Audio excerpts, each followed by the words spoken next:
Debris sits in neighborhoods more than 2 months after the Marshall Fire tore through Boulder County. A Colorado congressman is touring the damage and pushing to get things moving. Plus, Russia is ramping up its attacks in western Ukraine, and it's raising concerns that the war could expand to other parts of Europe. An armed attack against one is considered an armed attack against all. Now the U.S. is meeting with China about the invasion. We are communicating directly, privately to Beijing that there will absolutely be consequences. Plus, the NFL free agency period is underway, and the Broncos take their first steps in building a team around new quarterback Russell Wilson. Seeing our banner across there is just unbelievable. And the CSU Rams are going dancing. The men's basketball team heads to the NCAA tournament for the first time in nearly 10 years. Hundreds of homes were damaged in the Marshall Fire, and 2 months later, plenty of debris remains, partly because of just how much there is, but also because of courts and red tape. A Colorado congressman is now pushing to get things rolling. Thanks so much for joining us for Denver 7 News at 11. I'm Jason Grenauer. Denver 7's Veronica Acosta is live in Superior, where that tour started about an hour ago. Veronica? And Congressman Goose spent a good part of the early morning taking a look at what's left in this neighborhood. This is the Sagamore neighborhood, and take a look at it for yourself. We have some burnt AC units that are still here as part of all this debris. You have frames of what once was a home, and then just random items that were, burnt by the Marshall Fire, and this was months ago now.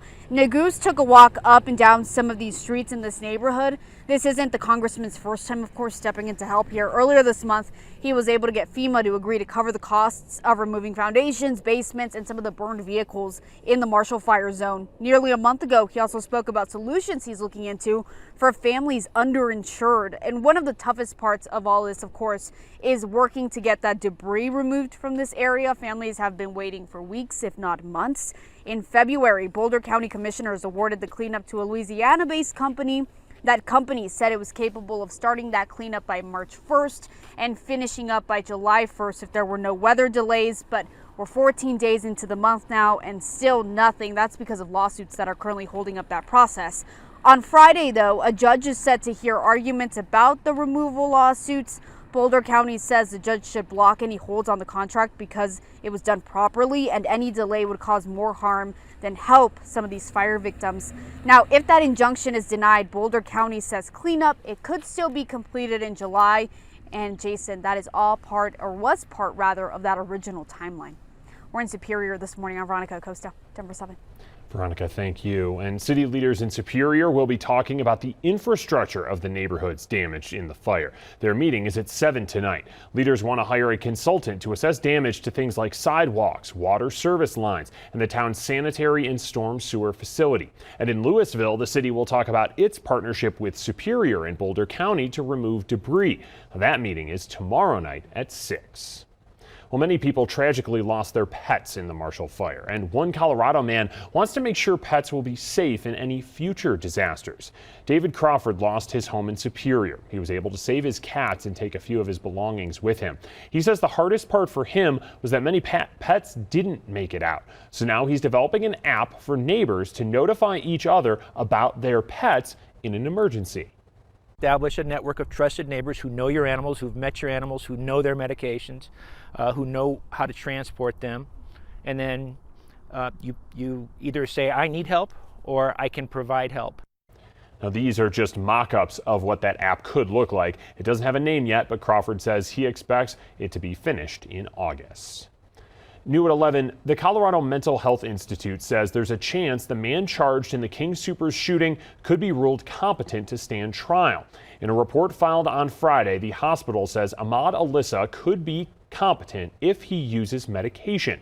He was supposed to be in court this week for a competency hearing, but because of this report, it will now happen in mid-April. Internationally now, Ukraine's president will address U.S. lawmakers virtually Wednesday morning. Ukraine is pressing President Joe Biden for more assistance to fight Russian troops. Now, Russia is now ramping up its attacks in the western part of Ukraine near Poland. And there's reports the country has asked China for military support.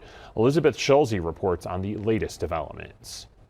A fourth round of ceasefire talks is now on pause until Tuesday as Russia escalates its indiscriminate shelling of Ukraine. The war edging closer to NATO territory after Russian missiles hit a military base near the town of Yavoriv, just miles from the Polish border. The strike killing at least 35 and wounding more than 100. Clearly, at least from an airstrike perspective, they're broadening their target set. For the first time since the war began, the U.S. is holding high-level talks with China. National Security Advisor Jake Sullivan in Rome today meeting with his Chinese counterpart. A senior U.S. official tells ABC News Russia has asked China for military support, a claim China dismisses. Russia is ramping up its attacks near the capital, Kyiv. A Ukrainian lawmaker sending ABC News this video of an apartment block struck this morning in the northern suburb of the city. I'm staying in Kiev near a big residential building, which was hit this morning just 3 hours ago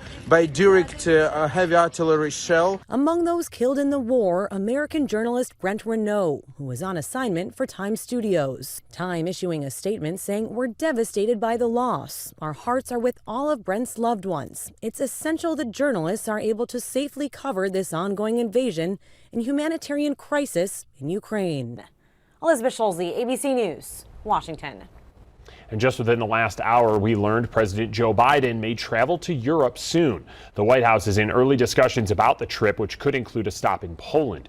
Trip details have not been finalized or announced. More than 2.7 million refugees have fled Ukraine since the war began nearly 3 weeks ago. Officials say the exodus has slowed in recent days, but many people are fleeing to countries like Poland, Hungary, and Romania. The U.S. says that number could reach between 8 and 10 million. And that number of refugees includes the family of one Colorado man. Michael Weinar met his family on the border of Slovakia and Ukraine. Everyone except his brother-in-law was able to cross. His brother-in-law is 36, and Ukraine is banning men 18 to 60 from leaving. Michael's relatives are now refugees in Slovakia, and he says Ukraine needs more support. I think America can do more, and I think America has to do more because they see, tens of thousands of people getting murdered needlessly. Michael says his family will stay in Slovakia until the war ends, and if the situation escalates, he'll try to move them to the United States.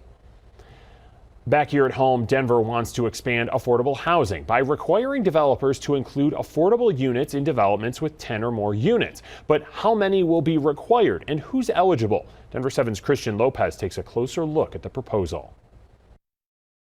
Good morning, Jason. Well, the community can weigh in by going to the City of Denver's website. Let me break down what those options are for you. They include the option of making 8, 12, or 15% of units be affordable. You can also choose whether to make them affordable to people making 60 to 90% of area median income. That's a range of $44,000 to $66,000 for a single person. The city got to these ideas after the first round of public comments. In that round, some people asked for fee reductions for the permits on affordable units. Community members also asked for the affordability line to be dropped to 30% of area median income. Others asked for up to 100% of area median income. The policy is to ensure that as new homes are built in Denver, more affordable homes are built too. And so what that means is that about 10 to 12% of new homes being built will be committed to serving households that make less than the area median income. And you can go to denvergov.org/affordability incentive. Those comments are due by midnight, and this will help staff create a proposal that will then go to City Council. Reporting in Denver, I'm Christian Lopez, Denver 7. Aurora's City Council will vote to approve a camping ban at its meeting tonight. The proposal would allow police to remove homeless camps after the city gives them a 72-hour notice to move. People who don't comply could be cited or arrested. The city would have to make sure there's enough shelter space before requiring them to move. Happening now at the state capitol, a bill to guarantee abortion access in Colorado is up for a third reading in the House today. The House debated the Reproductive Health Equity Act for 23 hours on Friday into Saturday. If it passes, it will head to the Senate. Now, this bill guarantees a person's right to use or not use contraception. It affirms abortions are legal in the state, and it prohibits state and local entities from denying, interfering with, or discriminating against someone who chooses to have an abortion. Colorado's unemployment rate is now back to pre-pandemic numbers. It dropped to 4.1% in January. 4.1, that's the lowest since it was 2.8% in February 2020. Well, soon you won't need a mask at the Denver Center for the Performing Arts. It's dropping mask requirements for indoor seated performances starting 2 weeks from today. The DCPA also won't require proof of vaccination or a negative COVID-19 test. The Colorado Symphony is also dropping those requirements. That's starting today. Now, this is in line with what other large venues are doing, like Ball Arena. Well, still ahead, it's free agency in the NFL, the positions the Broncos are eyeing to round out their roster. Plus, the Coors Brewery is ready for tours after a 2-year hiatus. The changes you'll want to know about.